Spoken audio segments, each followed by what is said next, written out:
Hi, my name's Seraphine, and I thought my family's silence was just cold love.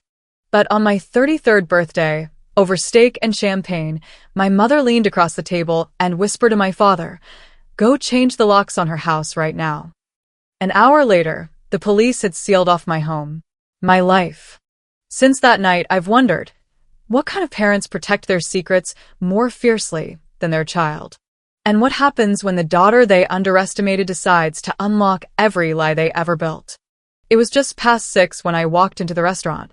The place smelled like rosemary and melted butter, one of those upscale Portland spots that tries too hard to feel casual. Candlelight flickered across polished tables, and the hum of other people's laughter filled the air. It was supposed to be my birthday dinner, but from the moment I saw my family already seated, something inside me whispered that it wasn't really about me at all. My mother, Callista, sat at the head of the table in her usual posture of quiet command. Her pearl earrings glinted every time she turned her head. My father, Victor, had his phone face down beside his plate, pretending to be present. My older brother, Indira, was already half checked out, scrolling through something under the table. "Happy birthday, honey," Callista said as I approached, her smile polite, distant. The kind of smile she gave the mailman. She didn't stand up. "Thanks," I replied, forcing warmth into my voice. I'd chosen this restaurant, paid the deposit myself, because I wanted peace. I wanted one dinner that didn't end in tears or awkward silence.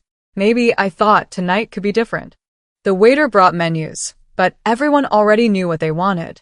They'd all been here before, without me. I tried not to let it sting.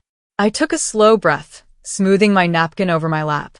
"How's work, Seraphine?" Victor asked without looking at me. "It's fine," I said.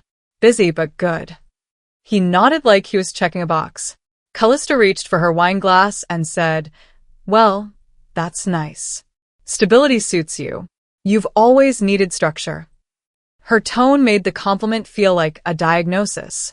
I smiled anyway. "Thanks, Mom."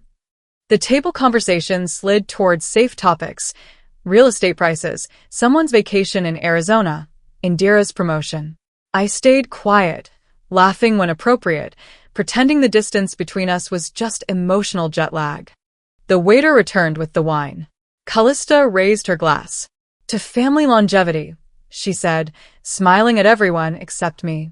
Everyone clinked glasses. I did too, because not clinking would have made it awkward.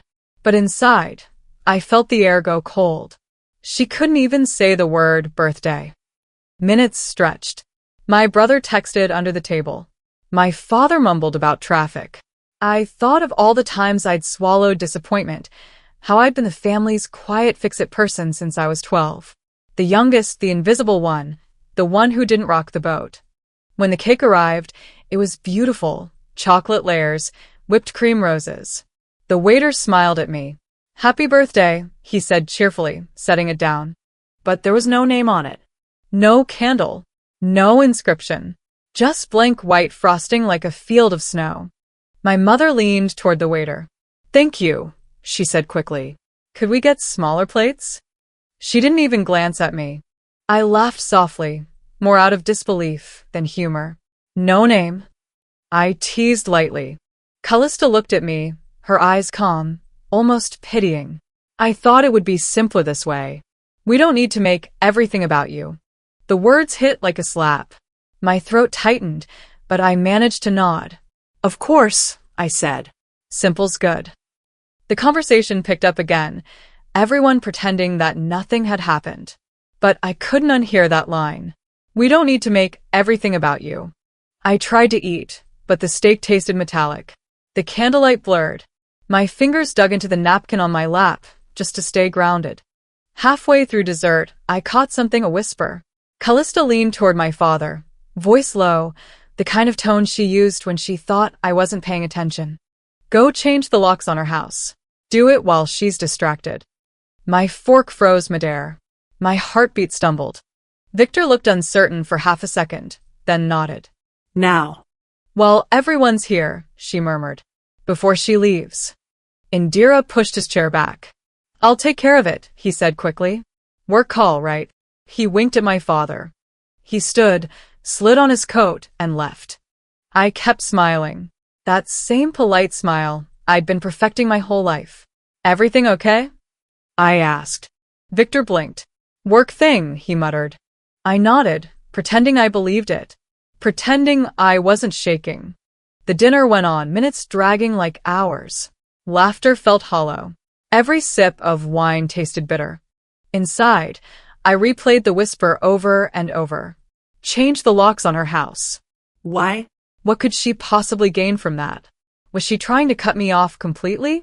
By the time Indira returned, nearly an hour had passed. His face was pale, his hands trembling as he reached for his glass. He didn't drink. Everything all right? Callista asked, her voice sharp with curiosity. Indira looked at her, then at my father. Mom, there's police tape around our apartment. The table went silent. What do you mean? Victor frowned. There's an officer there. The whole building's taped off. He said no one's allowed in. There was an incident. The word incident echoed in my head, hollow and terrifying. What kind of incident? My mother demanded. He didn't answer right away. He just looked at me, then away. My phone buzzed on the table. Unknown number. I answered automatically. Hello. Ms. Reeves. A man's voice, firm but cautious. This is Officer Grant from the Portland Police Department. We need you to come to your apartment immediately. The air around me shifted. Every sound in the restaurant seemed to fade. I stood so fast the chair screeched against the hardwood. What happened? I asked. I'll explain in person, the officer said. Please don't go inside the apartment until you meet us there. My mouth was dry. All right, I whispered. Everyone stared. My father's face had drained of color. My mother tried to speak, but nothing came out. I grabbed my purse, my jacket, my car keys. I didn't wait for explanations. I didn't need them. Outside, the night air was cold and smelled faintly of rain. I walked fast toward my car, each step louder than the last. The echo of their whisper, my mother's voice, kept looping in my head like a curse. Go change the locks on her house. By the time I reached the car, my hands were trembling too hard to fit the key into the ignition. My birthday was over, and something far worse had begun. The squeak of the chair in the restaurant still echoes in my ears as I rush from the table, slipping into the cool Portland night. Rain spattered on the pavement, the headlights of passing cars casting long, wet reflections. My pulse throbbed, not from the drive, but because I already knew this wasn't just another family disagreement. Something was unraveling, and I was caught in the weaving. My father's voice replayed in my mind. The police are outside your apartment. It's sealed off. I gripped the steering wheel tighter. For a moment, I thought of turning around, going back to the warmth of the restaurant, pretending the whisper never happened. But I didn't. I couldn't. Instead, I pressed the gas harder and headed toward the East Burnside building I'd called home for 3 years. As I drove, screen wipers sweeping the rain away, I thought of the little victories I had quietly carved out for myself. The apartment I decorated for Lumen, the weekend trips to Silver Falls, the cushion I set aside for emergencies. My family always treated me as the youngest, the innocuous one, but not tonight. Not anymore. I arrived at the fenced garage, the car clunking down the ramps, the elevator ride suffused with tension. The lights of the lobby reflected off the damp tile. My fingers hovered over my phone, ready to dial Officer Grant, though I didn't yet know his voice or his name. That's when I saw the red and blue glow. Through the glass doors, I saw the yellow tape, looped and fluttering in the wind, with the words, "Police line, do not cross." My stomach dropped, a hollow shudder as though something had finally been acknowledged that I'd always suspected. I was expendable. Officer Grant greeted me at the tape. He wore a simple navy jacket, badge clipped at his breast pocket. His eyes were kind but direct. "Miss Vale?" he asked, clipboard in hand.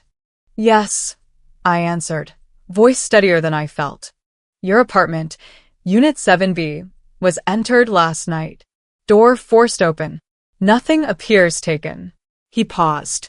"Does anyone have access to your keys?" Time slowed. Images flickered. The spare key I gave to my brother years ago. Brunch with Mother when she said, "You'll always have a home with us." Nights I came home early to hear the front door unlocked. "My brother," I said. "Indira, he was asked to change the locks." His eyebrows rose. "Change the locks." Before I could respond, my phone buzzed, an email alert. Subject: lease termination effective immediately. My breath caught. The email explained that my name had been removed from the lease agreement. No warning, no notice, and the apartment management would proceed with eviction within 30 days. My heart pounded. Was this orchestrated? Officer Grant looked at me again. "I'll need you to come down to the station tomorrow. There's a preliminary case number." He stepped aside so I could look into the apartment. The hallways smelled faintly of lavender and the cusp of ruin. I stood in the empty living room, the TV unplugged and tilted, the photos on the wall, familiar family moments, turned face down. A small envelope sat on the coffee table, already photographed as evidence. I remembered how earlier that evening I'd kissed Lumen goodnight, how we'd drawn the house together in his picture. Me, him, a big gold star above. Safe. That word felt like a lie now. As I turned to leave, I paused at the kitchen doorway. A cold draft greeted me. I felt the full weight of betrayal, not just by strangers, but by the people who promised me roots. Parents who used my name. A brother who excused himself without explanation. And an apartment that felt like a borrowed place. The drive back home felt longer, rain turning to steady drizzle, my driveway brighter in the car's headlights than it should have been. Lumen ran to me with open arms, and I hugged him tight, feeling the damp of his hair, the softness of his pajamas. "Mommy, did something bad happen?" he asked. I swallowed. "Not bad, just changes." I didn't tell him about the police, the tape, or the email. He looked up at me, big eyes filled with interpretation. I kissed his temple. "Let's get pancakes tomorrow." Okay, he said. Later, I sat at the kitchen table, warm coffee steaming, the rain tapping the window. I opened my laptop to check bank alerts and lease updates. Something in me shifted. I realized this was no longer about surviving. It was about fighting back. Tomorrow I'd meet Officer Grant. I'd ask questions. I'd gather facts. No more dismissing the uneasy feeling as just another family issue. I would find out why they used my name. I would protect Lumen's future. And then I heard the voice of Mr. Grant in my mind.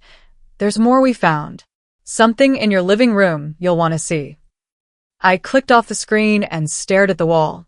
The gold star in Lumen's drawing glowed softly under the lamp. My heart steadied. My birthday was over, and something far worse had begun. Officer Grant's voice still echoed in my head as we walked down the hallway toward my apartment. The yellow tape had been cut just enough for us to slip through. The rain outside had stopped, but its scent lingered in the air, a mixture of wet asphalt and the faint metallic tang of police flashlights. My shoes made soft, hollow sounds against the linoleum as I stepped closer to my front door. He spoke quietly beside me. "Try not to touch anything yet, Ms. Vale. We're still processing the scene." I nodded, though my hands were already trembling. My front door was splintered near the handle, the lock broken clean through. Inside, the light from the hallway spilled over my living room, familiar yet wrong. It felt like walking into a version of my life that someone had rearranged while I wasn't looking. Nothing looked stolen. The television was in place, the books on the shelf still in order, even the stack of unopened mail on the counter untouched. But something was off. The silence had shape. It wasn't absence. It was intrusion. And then I saw it. Every photograph of me and my son, Lumen, had been flipped face down. The frames stood neatly in their spots, but each one turned away, as if whoever had done this couldn't bear to look at us. I walked slowly toward the fireplace mantel, where our favorite photo used to hang, Lumen covered in flour, grinning, the day we baked our first pie together. The frame was there, perfectly aligned with the others, glass reflecting the faint blue light from outside, but the picture faced the wall. My breath hitched. Why would someone do that? Grant studied the frames.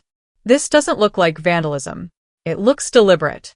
He turned toward the coffee table, motioning with his flashlight. There. A single white envelope lay in the center, like someone had placed it there carefully, with purpose. It was sealed, the surface smooth except for two printed letters, my initials, SV. My stomach tightened. Can I? Go ahead, Grant said. Just don't smudge it. I picked it up gingerly, the paper heavier than it should have been. Inside was a folded sheet, printed, not handwritten. The font was neat, almost too clean, as if whoever wrote it wanted to erase any trace of personality. The message read, "Tell your mother the truth always finds its way home." I read it twice before I could speak. What does that even mean? Grant's expression stayed measured. We'll have forensics run it. The ink pattern looks like it came from a standard home printer. But this wasn't random, Ms. Vale. Someone wanted you to see this. I pressed the paper between my fingers, my mind racing. The phrasing, "Tell your mother." It felt like someone had reached into my family's secrets and pulled out the one thread that could unravel everything. "Officer," I said quietly, "this isn't a break-in. It's a delivery." He looked at me sharply. "Delivery?" "Yes." My voice steadied. "They didn't take anything. They brought something." Grant nodded slowly, jotting something on his pad. That's one way to look at it. He stepped away to answer his radio, leaving me staring at the note. I could feel the walls closing in with memories, arguments, silences, carefully edited family photos. My mother's voice echoing from years ago, "You always overreact, Seraphine. You see betrayal where there isn't any." Grant came back, his tone shifting. "We've got something. Fingerprints on the window frame. Not yours, not your brother's." He checked the note on his device. "Name matches a Brynhawk. Does that mean anything to you?" The name struck me like a stone. My vision blurred for a second. "Bryn." Grant frowned. "You know him?" I nodded slowly. "He was my fiancé. Years ago."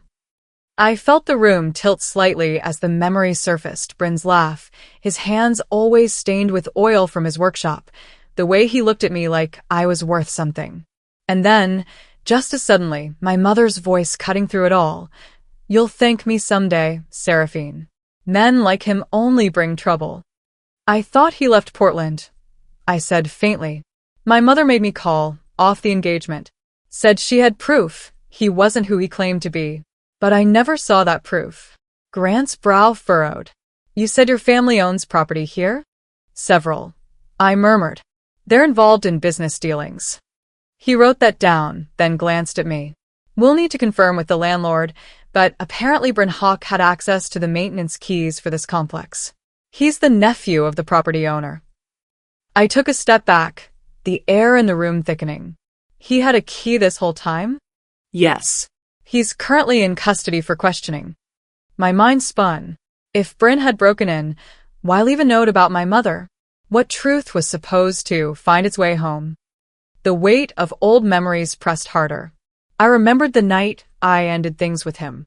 It had been raining then, too. My mother had called me into her study, the smell of expensive candles mixing with paper and manipulation. She told me in that calm, lawyerly tone of hers that Bryn had debt, a record, a reason to disappear. She said if I stayed with him, she'd cut me off entirely, financially, emotionally, everything. "I'm saving you from yourself," she said. I remember looking at Bryn that night, the confusion in his eyes as I told him it was over. He'd reached for me once, and I stepped back. I told him it wasn't him, it was me. The oldest lie in the book. He left without another word. I never saw him again. Now, standing in the middle of my violated living room, that lie came back like smoke filling the room. Grant's voice pulled me back. "We found no sign of theft. But Bryn's name connects to several unlawful entries around this complex. He didn't take anything from those units either."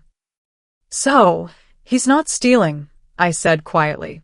"He's sending messages." Grant tilted his head. "Messages."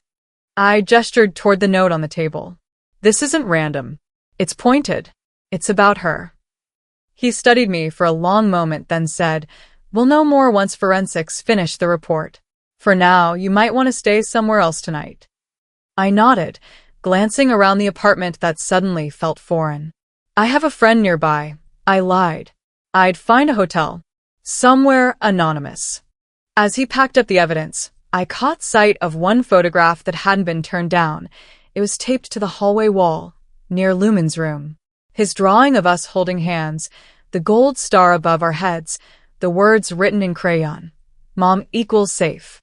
My throat tightened. I touched the edge of the paper lightly. It wasn't part of the crime scene, but it felt like part of the message. Grant followed my gaze. That your son's? Yes, I whispered. He drew it last week. He smiled faintly. He's got good instincts. I forced a small smile, but inside I was trembling.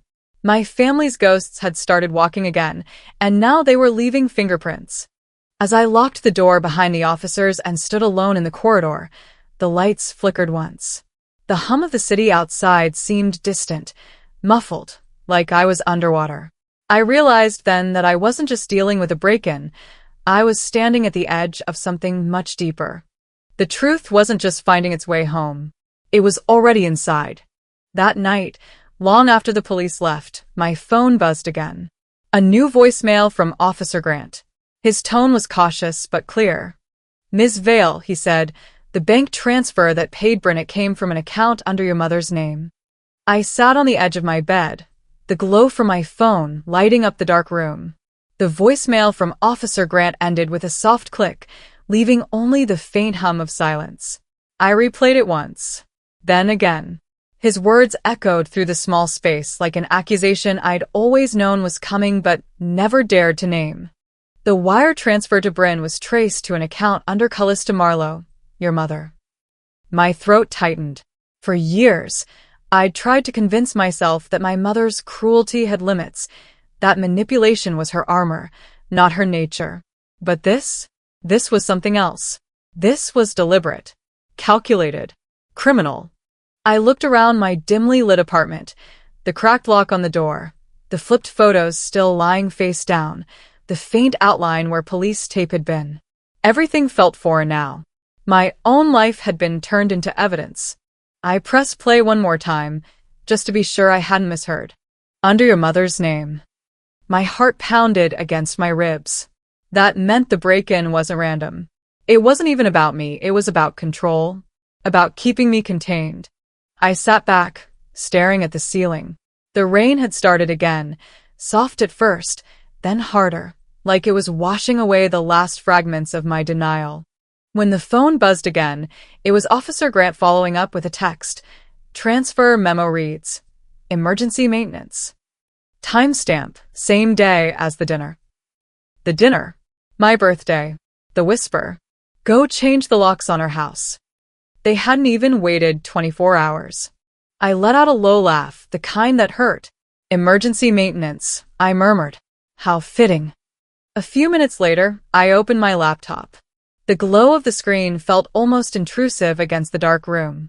I searched through my emails, nothing about maintenance, nothing from the landlord. But there it was in my banking app, my parents' family trust account, still connected to mine for inheritance purposes. I scrolled through the transaction history. And there it was. A wire transfer. One I hadn't made. The memo field read exactly as Grant said, emergency maintenance. The timestamp was precise. 7:04 p.m. The moment the waiter had placed the cake in front of me. The cake without my name. I stared at the time for a long moment. They'd done it right in front of me. My mother sitting across the table, smiling, toasting to family longevity while funding a criminal act in real time. I closed the laptop and leaned back, exhaling through clenched teeth. It wasn't just betrayal. It was orchestration. My entire life had been rehearsed lines in a play she'd written. And then a memory surfaced, sharp and uninvited. Last month, cleaning the attic at my father's old office, I'd found a cardboard box covered in dust, labeled in my father's tidy handwriting, Dad's business. Inside were papers, thick stacks of them, property deeds, bank slips, copies of tax filings. Some bore my name as cosigner. I remember frowning, flipping through them, my signature appearing in places I had never signed. One of the deeds listed a condo in California. Another, an offshore investment registered to Vale Holdings LLC. I remembered the chill that had crawled down my back. When I'd asked my mother about it the next day, she brushed it off. "Oh, those old things? Your father was sorting them. Don't worry about it." But now, the puzzle fit too perfectly. Those weren't old things. They were current, hidden assets, tax shelters. And my name, my legal identity, was their camouflage. They hadn't just broken into my home to intimidate me. They'd done it to recover something. That box.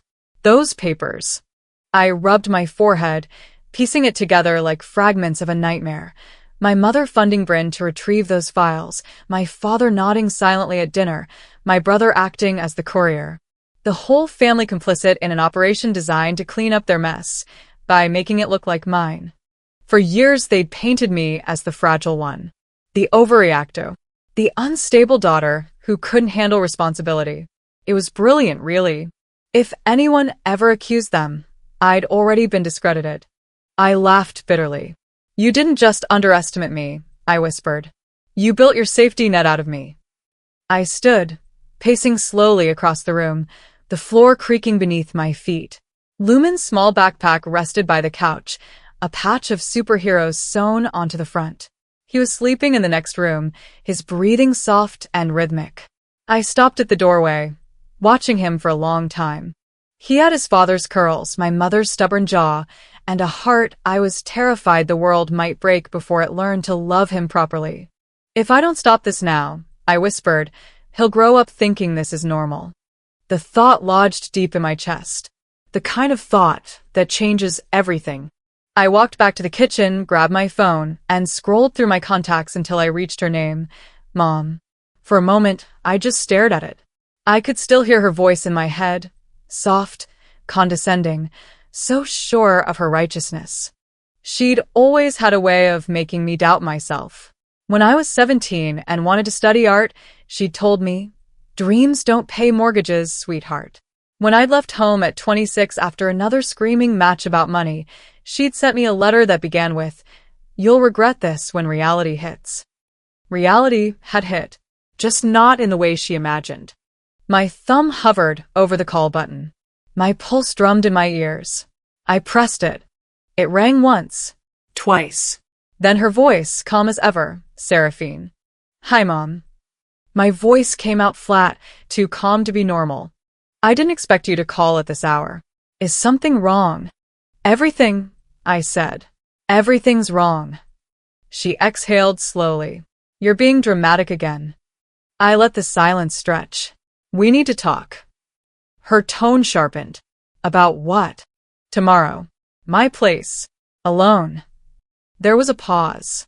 Then her clipped reply, "Fine. But you'd better be ready for the truth." She hung up. I stood there, the line dead in my hand, the rain still tapping at the window. For a long while I didn't move. I thought about the word she used, truth. For her, it had always been a weapon, not a virtue. She used it like a scalpel, cutting people open and then calling it healing. I glanced at the digital clock on the microwave, 11:47 p.m. The same time I used to sneak out as a teenager, just to breathe air that wasn't filtered through her expectations. Now, 20 years later, I was planning the same escape, but this time, I wouldn't come back. I sat down at the table again and opened my laptop. Slowly, I began typing notes, bank records, file numbers, screenshots of documents from the attic box. If she wanted truth, I'd give it to her. All of it. Outside, thunder rolled faintly across the hills. The air felt charged, like the whole city knew what was coming. For the first time in my life, I wasn't scared of her anymore. Her reply, "Fine. But you'd better be ready for the truth," still rang in my ears long after I hung up. I stood there, phone still warm in my hand, the silence of the apartment pressing in around me. The rain had stopped, leaving the air heavy, almost metallic, as if the night itself were holding its breath. I didn't sleep. Not really. I drifted between rest and thought, staring at the ceiling, replaying every word my mother had ever used to control me, every smile that carried a threat, every "for your own good" that meant something else entirely. When dawn crept in, I got up and started preparing for the evening ahead. It wasn't about hospitality. It was about control. I made coffee, washed the dishes, then began arranging the dining table. I wasn't sure why I cared about the details, the plates aligned, the silverware gleaming, but it gave my hands something to do. Something that wasn't shaking. By 5 o'clock, I'd sent Lumen next door to stay with Mrs. Warren, my neighbor, who adored him like her own grandson. I told her I had family matters to discuss. She didn't ask questions, only squeezed my hand and said, "Keep your chin up, sweetheart." I lit 2 candles on the table, not for warmth, not for beauty, but to make her uncomfortable. Callista hated anything she couldn't control, even light. The flicker would unsettle her. At 6:30 sharp, the doorbell rang. I opened the door, and there she was, my mother, immaculate as ever. Not a hair out of place. Her perfume hit first, sharp, clean, expensive. The scent of intimidation. She stepped inside without waiting for an invitation, scanning the room as though inspecting a hotel suite. "Well," she said, brushing invisible lint from her coat, "at least you've learned to tidy up." "Thanks for noticing," I said flatly. "Dinner's on the table." Her eyes flicked toward the candles. "Candlelight? How dramatic." I smiled. "Just making sure the truth looks good in proper lighting." She ignored the jab and took her seat. I joined her, setting down 2 plates of roasted chicken and vegetables, simple, almost austere. The meal wasn't meant to please. It was meant to last long enough for her to talk. For a while, neither of us said anything. The sound of silverware against porcelain filled the air. It was almost peaceful, if you ignored the static of unspoken things crackling between us. Then she finally broke the silence. "You shouldn't have involved the police." I met her gaze. "You shouldn't have hired someone to break into my home." Her fork stopped midair. For a brief second, something flickered in her eyes. Surprise, maybe. But it was gone as quickly as it came. "Don't be ridiculous," she said. "Bryn was helping us fix a situation before it got worse." "By ransacking my apartment? By retrieving what never should have been in your possession," she snapped. "Those papers weren't meant for your eyes." "The ones with my forged signature?" I asked. Her expression didn't change, but her posture stiffened. "You don't understand. Those documents could ruin your father. Everything he's built, everything we have, it could vanish overnight if that box fell into the wrong hands." "And I'm the wrong hands?" She sighed, leaning back. "I was protecting our family, Seraphine." I laughed softly, the sound bitter. "By stealing from me? By paying off my ex-fiancé to break into my home? That's not protection, Mom. That's desperation dressed as righteousness." Her lips thinned. "You've always had a flair for exaggeration." I stood, walked to the counter, and picked up the file I'd been preparing all day. The printed emails, the bank transactions, the photo of the wire transfer labeled emergency maintenance. I set it on the table between us. "This isn't exaggeration," I said. "It's evidence." Her face hardened. "You have no idea what's at stake." "Then enlighten me," I said quietly.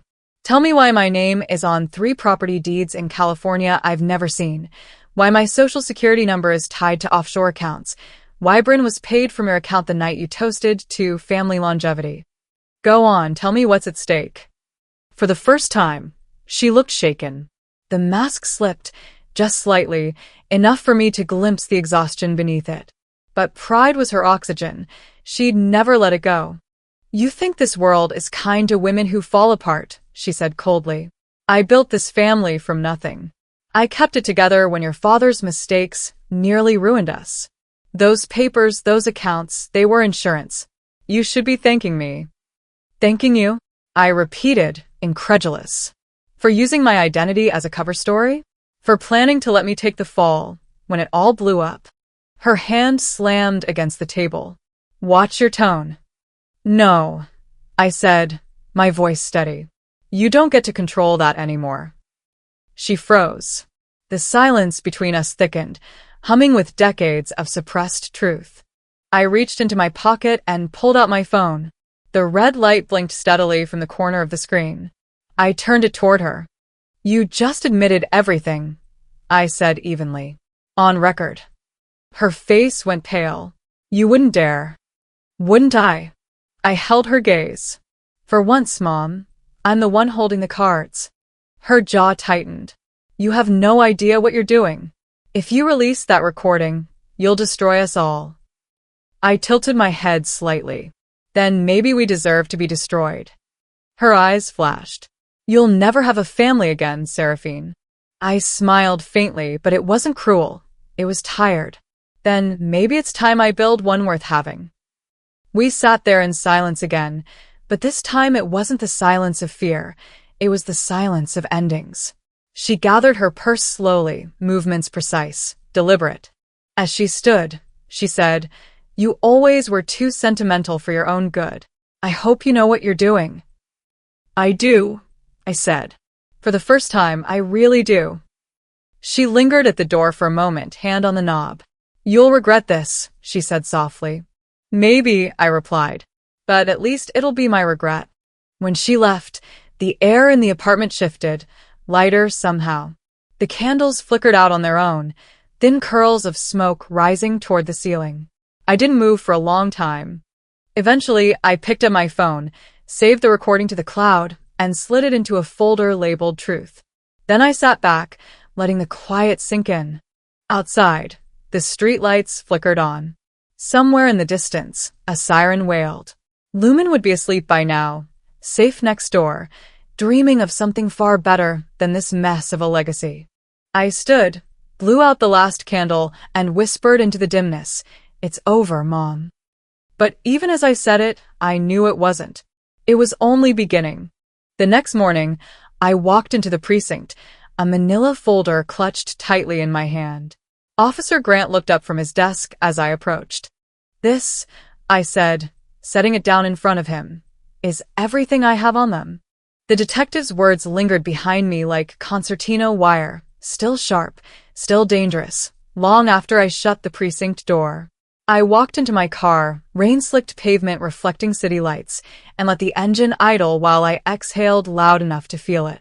A manila folder heavy in my lap, full of evidence I'd spent nights compiling.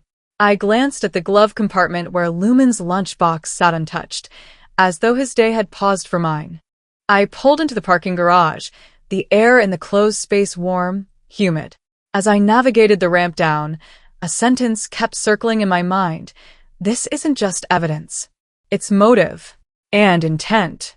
Grant had looked me in the eye while saying it, like he was proving something to me, or maybe to himself. The implication was clear. What I uncovered wasn't a domestic tiff, it was a criminal case. My parents weren't merely withholding affection. They were hiding assets, disguising transfers, and using my name as collateral. By the time I reached the small house I'd rented in southeast Portland, dusk was fading. The porch light flickered on as I stepped out. I paused a moment to look at the front door, the lock still out of alignment from when the police had pried it open. My hands clenched. I realized there was no going back.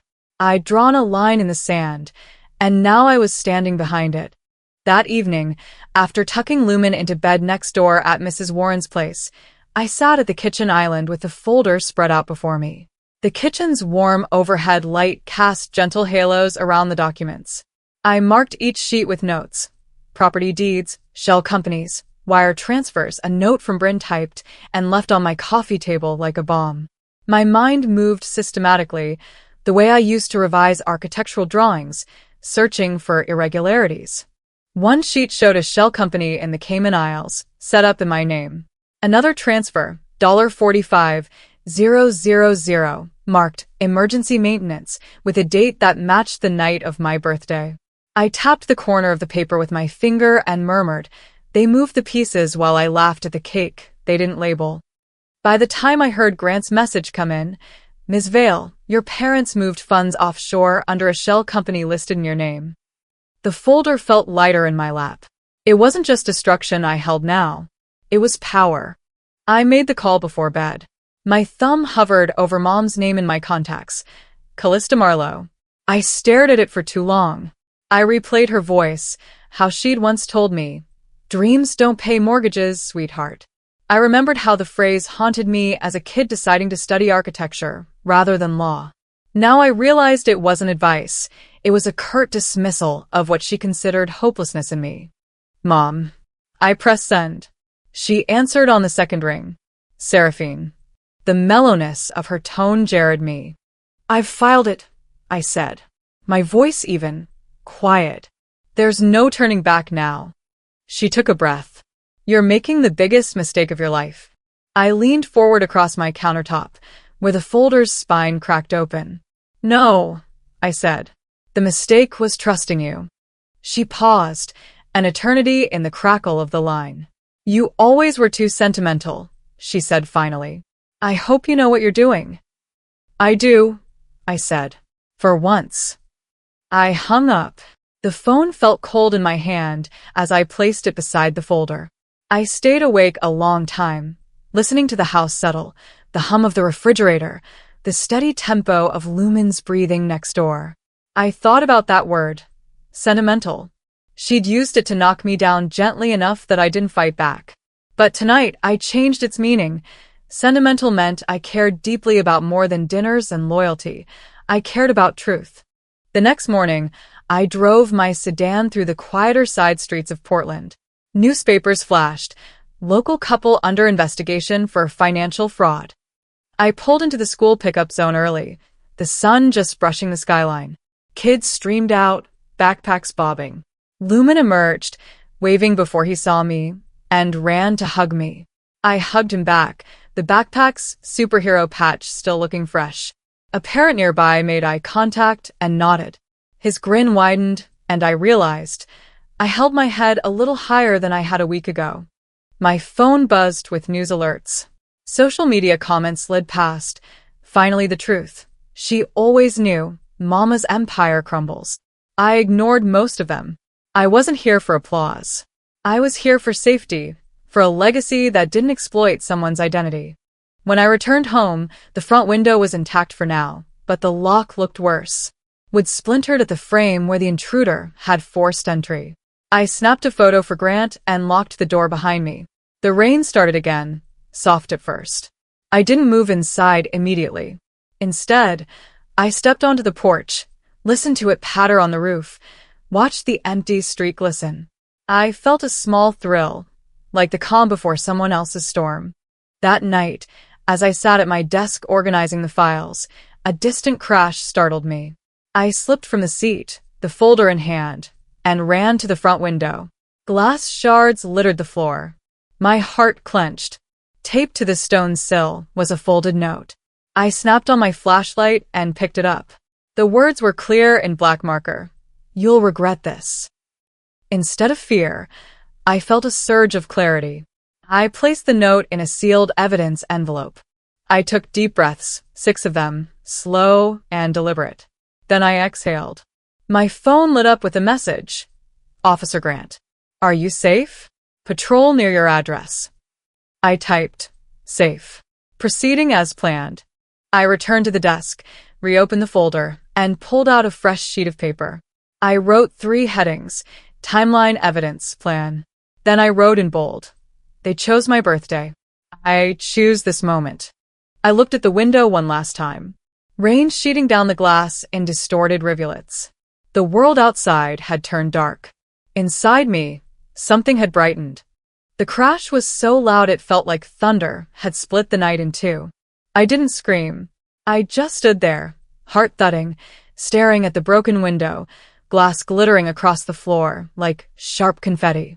The brick lay in the center of my living room rug, wrapped in a scrap of paper fluttering in the draft. You'll regret this. That was all it said. 4 words.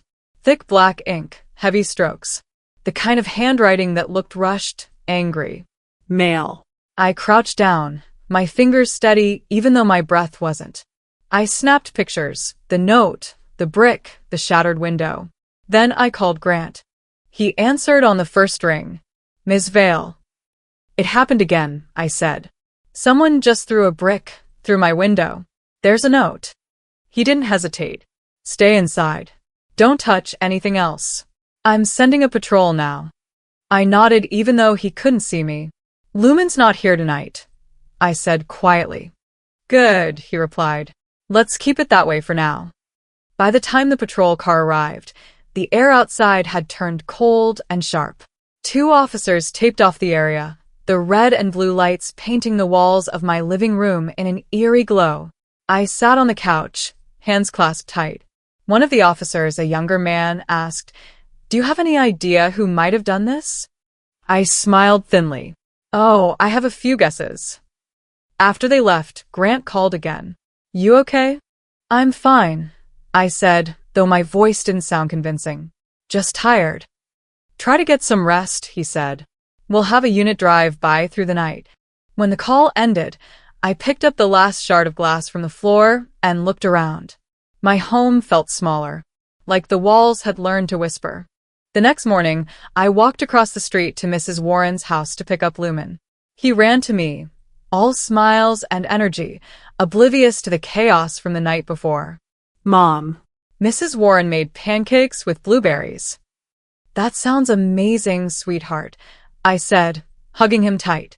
He pulled back, studying my face. "Are we in trouble?" My chest tightened. I crouched to meet his eyes. "No, baby. We're getting safe." He seemed satisfied with that and started talking about school projects as we walked home. I smiled and nodded, pretending I heard every word. Later that afternoon, Grant called again. His voice was low, urgent. "Someone tried to access your financial records today, online, through a stolen ID." I went still. "Whose ID?" "We're tracing it now. But given the pattern, it's connected. They're desperate, Seraphine. Don't underestimate them." I exhaled slowly. "I don't. Not anymore." That evening, just after sunset, there was a knock at the door. Not a light tap, 3 heavy pounds that rattled the wood. I froze for half a second, then walked to the peephole. "Victor." He looked worn down, eyes bloodshot, but there was still that same hard arrogance under his exhaustion, the look of a man who never truly believed he could lose. I opened the door halfway, keeping the chain on. "You shouldn't be here." "We need to talk," he said. "I think you've said enough." He pressed a hand to the frame, leaning close. "You don't understand what you've started." "Oh, I do," I said quietly. "You made me part of your crimes. You used my name, my signature, my life." He scoffed. "Your mother handled everything. You're just making it worse." "I'm making it right," I said, the words steady. "You chose the wrong person to manipulate." His jaw clenched. Then, suddenly, his hand slammed against the wall beside my head. The sound made me jump, but I didn't step back. "If you want a war," he muttered, voice low and dangerous, "you've got one." I stared at him, unflinching. "Then I'll win it the way you never could, with honesty." For a moment, I saw something flicker in his eyes. Fear. Then he turned and stalked off down the hall, his footsteps echoing like an unfinished threat. When the door clicked shut, my knees felt weak. I slid the chain across and backed away. Every instinct screamed that this wasn't over. Later that night, as the city outside hummed with distant traffic, I checked my email. One new message. No subject line. No name. Just an attachment. Audio, zip. I hesitated before opening it. Inside were 4 audio files. I pressed play on the first one. My mother's voice. Clear as daylight. "She's the backup," Callista said. "If anything goes wrong, it'll look like her paperwork. That's why we put her name on everything." My father's voice followed. "She won't fight it. She never does." My stomach turned. I listened through the rest, each recording worse than the last. They'd planned it all. My whole adult life had been a contingency plan for their greed. I sat in silence for a long time, then forwarded the files to Grant with a simple note. "You'll want to hear this." He replied within minutes. "This seals it. They won't be able to bury this." I stared at the screen until my reflection blurred. Then I turned on my phone's camera and set it against the lamp. I didn't bother with makeup or staging. Just me, in my living room, hair pulled back, eyes red but unbroken. I hit record. "My name is Seraphine Vale," I began, voice steady despite the tremor in my chest. For years, my family built their empire on my back. They forged my name, used my identity, told me it was love. But love doesn't look like this. It doesn't lie, steal, or destroy. I paused, swallowing hard. I'm not doing this for revenge. I'm doing it so the truth finally has a voice. If you hear this, know that silence only protects the guilty. And I'm done being silent. I stopped recording. For a moment, I just sat there listening to my own breathing. Then I uploaded it anonymously, attaching the title, The Family That Broke Me. I didn't expect it to spread, but by morning it had. The video had been shared across forums, whispered about on podcasts, picked up by a small local news page. The comments poured in, some cruel, some kind, but all eyes were finally turning toward the truth. That same morning, my phone buzzed with a new message from the district attorney's office. Subject: Deposition Notice, State versus Marlowe. I read it twice. I was being called to testify. I looked out the window, where the sun was breaking through gray clouds for the first time in days. Then my phone buzzed again. Grant. Big day, he said. I know. They'll try to intimidate you, he warned. I smiled faintly. Let them try. As I hung up, I glanced at the clock. I had 2 hours before the deposition. I got dressed carefully, black blazer, no jewelry, hair tied back. The look of someone who wasn't afraid anymore. When I stepped outside, the world felt quiet. Too quiet. I parked downtown, walked up the courthouse steps, the marble slick beneath my heels. And there she was, Callista, standing by the entrance, wearing a pale suit, sunglasses, and that same smirk she'd worn my entire life. She was waiting for me. The morning air was sharp, the kind of chill that reminded me winter wasn't far away. I pulled my black blazer tighter and stepped onto the courthouse steps, one hand steady, the other holding the manila folder I'd brought. It felt heavier than it looked, weighted by years of lies, alliances, and a life I never asked for. I climbed the stone steps slowly, watching my reflection waver in the polished brass doors, and rehearsed my calm voice over and over in my head. Inside the lobby, the hush felt wrong. Everyone moved past me with purpose, suits tapping briefcases, heels clicking, the endless shuffle of paperwork and power. I found the courtroom, left my coat in a corner, and took a seat near the front. My chest tightened when I saw her, Callista, my mother, flanked by 2 lawyers, perfectly composed in navy and pearls. Her lips had that faint, practiced curl, polite, untouchable. I looked away and focused on the documents arrayed before me, the folder, the evidence, the truth. The court clerk began calling names. I felt a flicker of nerves, but then steadied again. I reminded myself, I knew this story better than they did. When my name sounded, I rose. My shoes made a quiet sound on the marble floor, and for the first time, I felt visible instead of overlooked. I stood, looked at the judge, and spoke my name clearly. When the hearing began, I walked through it like a presentation I'd rehearsed on long nights, with coffee and dread. I described the illegal transfers, the forged documents, the shell company in my name, each phrase measured, each fact backed by a record. I felt the steady gaze of my mother across the aisle, but I refused to look back. Instead, I locked onto the investigator's face, professional, serious, nodded thoughtfully. His words to me stayed in my mind. You've done your homework. I allowed myself a quiet internal nod. I had. The plaintiff attorney asked questions. The defense attorney objected. The court recorder typed.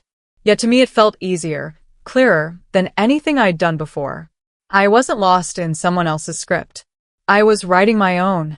When the session ended, I reached into my blazer and placed one last envelope on the table. It felt symbolic, deliberate, a confession notarized by Bryn Hawk, admitting that Callista had paid him to impersonate me in bank filings. I watched the faces across the room shift, surprise, anger, tension. Callista's expression flickered, her hand tightening on the arm of her chair. One of her lawyers leaned in and whispered. I heard the words without needing the volume. We need to talk. Now. The moment lingered like an electric current. After the hearing, I walked out into the courtyard. Rain had started again, a soft drizzle that turned paving stones slick and reflective. I paused, looking across the wet ground where memories of dinners and dismissals and unspoken arrangements had been made. And there she was behind me, Callista, stepping onto the same wet tiles. Her steps were quieter than mine, but her confidence was that old armor. "You really hate us that much?" she asked. I didn't turn immediately. I looked at the pavement, the reflection of street lamps and puddles, the footprints I'd left. Then I met her gaze. "No," I said softly. "I just finally love myself more." Her breath caught, as though she hadn't expected such frankness. "Your father planned to cut you off completely.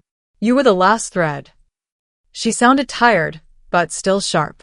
I lifted my chin. I wasn't the thread. I was the fabric. Her eyes flicked away, broken by something like regret or shock or both. For the first time, I didn't rush to fill the silence. I let it stretch, let the drizzle hit us both, let the world wait.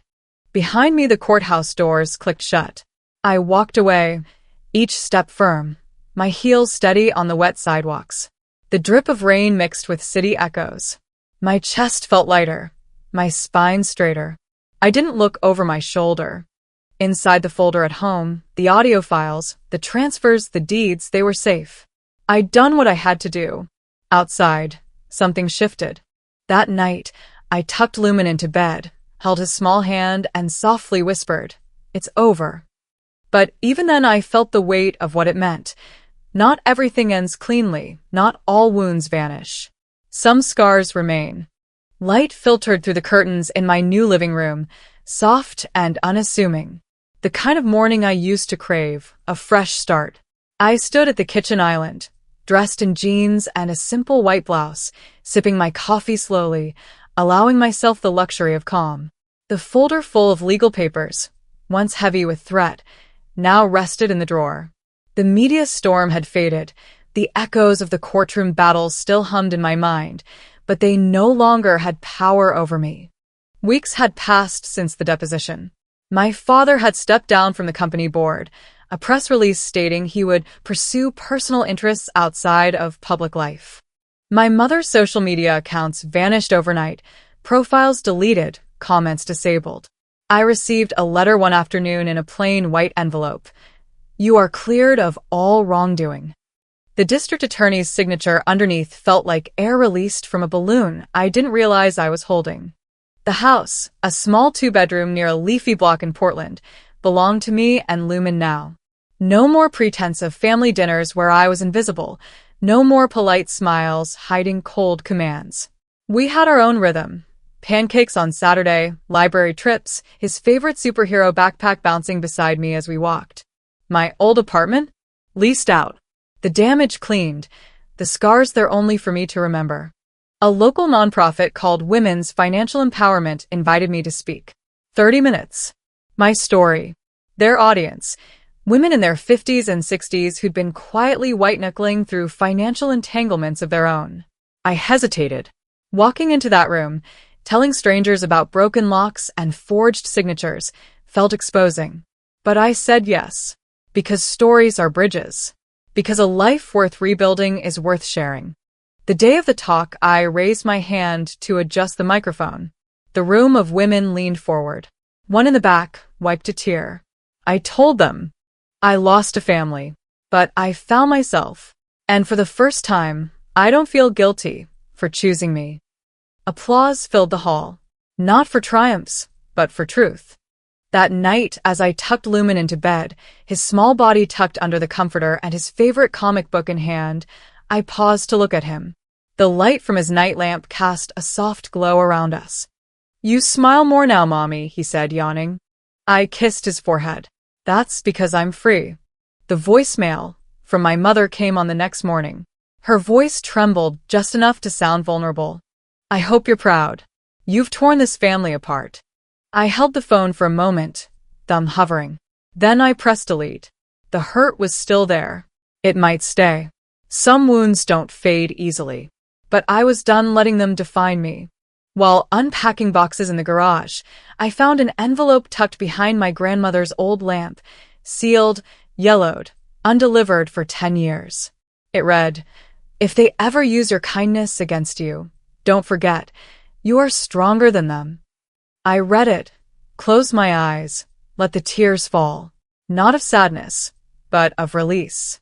Years ago, I was the hidden child, the backup plan, the unseen expense. My name signed, my identity borrowed, my loyalty bought. That envelope reminded me I had worth beyond service, beyond silence. I was strength. The morning light came soft through the blinds as Lumen and I piled ingredients for pancakes, flour dusting the countertop, eggs cracked, blueberries scattered. I stirred the batter and thought of all the times I stirred my anger into silence, until tonight I stirred hope instead. He giggled when I flipped a pancake too aggressively, and I laughed back, no apologizing, no excuse. Just laughter. Our plates had syrup, butter melting in slow rivulets. Lumen said, "Mommy, this is the best." And it was. Because for once we were building something new, not on fear or guilt, but on simple love. They took everything, but I rebuilt it on truth, on peace, on me. Some scars never fade, but they remind us we're not to walk again. This story isn't just about betrayal, it's about reclaiming your voice, even when the people who tried to silence you share your last name. What would you do if the people who raised you tried to erase you? If this story struck a chord, leave a comment below. I'd love to hear your thoughts. And don't forget